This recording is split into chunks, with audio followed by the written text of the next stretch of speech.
সংবিধানের প্রথম সংশোধনী বিল পাস হয় 1973 সালের 15 জুলাই।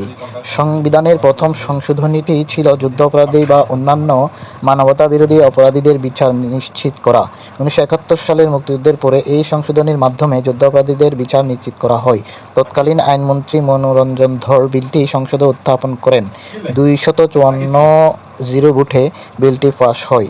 3 জন ভোটার ওই সময় ভোটদানে বিরত থাকেন। পরে এটি 1973 সালের 17 জুলাই রাষ্ট্রপতির অনুমোদন পায়। ঢাকা বাংলাদেশের রাজধানী হয় টোটাল 5 বার।